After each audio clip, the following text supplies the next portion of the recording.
గిరిజన ఉద్యోగుల సంక్షేమ సంఘం ఆధ్వర్యంలో నగర పరిధిలో పలు ప్రాంతాల్లో నివాసముంటున్న కేంద్ర రాష్ట్ర ప్రభుత్వ శాఖలలో పనిచేసి పదవి విరమణ పొందిన గిరిజన ఉద్యోగులను ఆదివారం ఘనంగా సత్కరించారు. ఈ కార్యక్రమానికి ముఖ్య అతిథులుగా స్టాంప్స్ అండ్ రిజిస్ట్రేషన్ శాఖ డీఐజీ బాలకృష్ణ హాజరయ్యారు.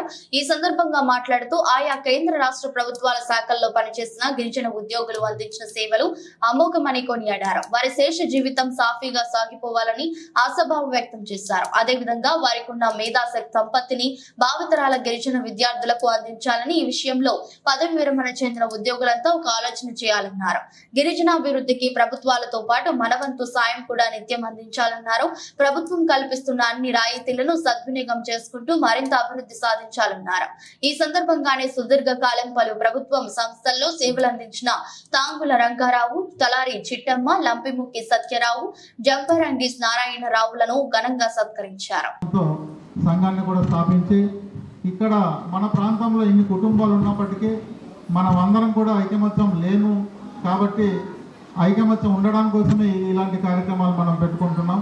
అయితే ఈ సాంప్రదాయాన్ని మనం ప్రతి 6 నెలలకు ఒకసారి మనం ఏర్పాటు చేసుకొని ఈ సాంప్రదాయాన్ని అలాగే ముందు కొనసాగించాలని మేమైతే ఆలోచిస్తున్నాం. మనం పెందుర్తిలో ఇన్ని కుటుంబాలు ఉన్నప్పటికీ మనం అందరం కలిసి ఒక దగ్గర కలిసి కూర్చోవడానికి కనీసం ఒక చిన్న కమ్యూనిటీ హాల్ కానీ చిన్న భవనం లాంటివి కానీ ఏది కూడా లేని పరిస్థితి. మేమైతే చాలాసార్లు ఎమ్మెల్యే గారి దగ్గరికి వెళ్ళాం, మరి జడ్పీ చైర్మన్ దగ్గరికి వెళ్ళాం, తర్వాత లోకల్ కార్పొరేటర్ గారి దగ్గరికి వెళ్ళాం, అందరి దగ్గరికి వెళ్ళి అడుగుతున్నాం. వాళ్ళేమో ఇదిగో ఇస్తాం అదిగో ఇస్తాం అని అంటున్నారు. కానీ ఇంతవరకు మరి మనకు సైట్ కూడా ఇవ్వలేని పరిస్థితి. మరి బాధాకరమైన విషయం ఏంటంటే మొన్ననే ఇక్కడ డిగ్రీ కాలేజ్ పక్కనే ముస్లిం సోదరులకి ఒక సైటు ఎమ్మెల్యే గారు ఇచ్చారంట. మరి ఈరోజు మేము కార్పొరేటర్ గారి దగ్గరికి వెళ్తే ఆయన అన్నారు, మీరు ఆ సైట్ ఉంది, మీరేం మాట్లాడకుండా ముందు ఇమీడియట్లీ అక్కడ పోల్స్ పాతమని చెప్పారు. ఆయన కార్పొరేటర్ గారే చెప్పారు, పోల్స్ పాతండి, పాతిన తర్వాత ఒక 2 నెలల తర్వాత ఎలక్షన్స్ అయిపోతాయి కాబట్టి ఆ తర్వాత చూసుకుందామని కూడా చెప్పారు. మీరు అంతా సంఘటితంగా అందరం కలిసి వస్తే కంపల్సరీ పోల్స్ పాతితే అందరూ మరి ఉండాలి, చేయి కలిస్తేనే బాగుంటుందేమో అని నా అభిప్రాయం. ఇలా మనం ముందుకెళ్ళాలంటే ఐకమత్యం ఉండాలి. మనం ఏదేమైనా ఒక అనుకున్న టైంకి అనుకున్నట్టు ఉంటేనే కార్యక్రమాలు జరుగుతాయి, లేకపోతే కొన్ని జరిగే పరిస్థితి ఉండదు. కొన్ని కారణాల వల్ల ఈ సంవత్సరం మనం ఆదివాసీ దినోత్సవాన్ని కూడా మనం ఏర్పాటు చేసుకోలేకపోయాం. కానీ ఈ సంవత్సరం మరి పదవి విరమణ పొందిన మన ప్రాంతంలో ఉండి మన దగ్గర ఉన్నటువంటి మన సోదరుల్ని మనం గౌరవించుకోవాలన్న ఉద్దేశంతో మరి ఈ కార్యక్రమాన్ని మేమంతా కలిపి ఏర్పాటు చేసిన ఈ కార్యక్రమాన్ని అయితే మనమంతా ఒక ఐకమత్యంతో ఉండి ఏ సమస్య వచ్చినా ఆ సమస్య పరిష్కారం కోసం మనం అందరం కలిసి ఆ పరిష్కారం కోసం మనం అందరం కలిసి కృషి చేయాలన్న ఉద్దేశంతో మేమంతా చేస్తున్నటువంటి చిరు ప్రయత్నం మీరంతా సహకరిస్తున్నందుకు చాలా సంతోషంగా ఉంది. ఏదేమైనప్పటికీ మనం పెందుర్తి పరిసరాల్లో సుమారుగా 300 నుంచి 400 మంది ఫ్యామిలీస్ ఇక్కడ ఉన్నాం. కానీ ఎవరికి కూడా తెలియని పరిస్థితి. ఒకే అపార్ట్మెంట్లో 3-4 కుటుంబాలు ఉన్నా సరే ఒక్కో అపార్ట్మెంట్ వాళ్ళు కూడా కోఆర్డినేషన్ ఉండని పరిస్థితి ఉంటుంది.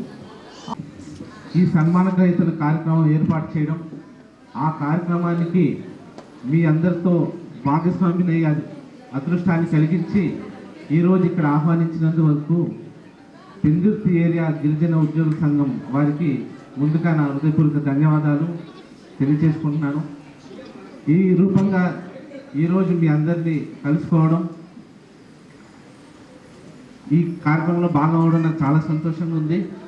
అదేవిధంగా ఇక్కడ విచ్చేసినటువంటి అందరూ కూడా ఈరోజు ఆదివారం అని అనుకోకుండా ఇక్కడ మనతో ఈ ఏరియాలోనే ఉంటూ మన గిరిజన ప్రాంతం నుంచి విచ్చేసి మన సుదీర్ఘకాలంగా వారి డిపార్ట్మెంట్లో పనిచేసి వారికి సన్మానం చేస్తున్నప్పుడు మనం అందరూ హాజరవ్వాలని మీరందరూ రావడం అది చాలా సంతోషకరమైన విషయం.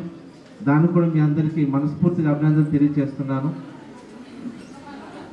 పెందుర్తి మరి విశాఖపట్నం జిల్లాలోని ఉమ్మడి జిల్లాలోనే తీసుకుంటే విశాఖపట్నంలో మన ఏజెన్సీ ప్రాంతం నుంచి పర్టికులర్గా పాడేరు జిల్లా నుంచి వచ్చిన వాళ్ళకి ఎక్కడైనా ఒక నివాసం కలిగించుకోవాలి అంటే మేబీ ఇక్కడ ఉన్న జనాభా రీత్యా అనుకోవచ్చు, మన ఏరియా నుంచి సెటిల్ అయిన వాళ్ళు అనుకోవచ్చు.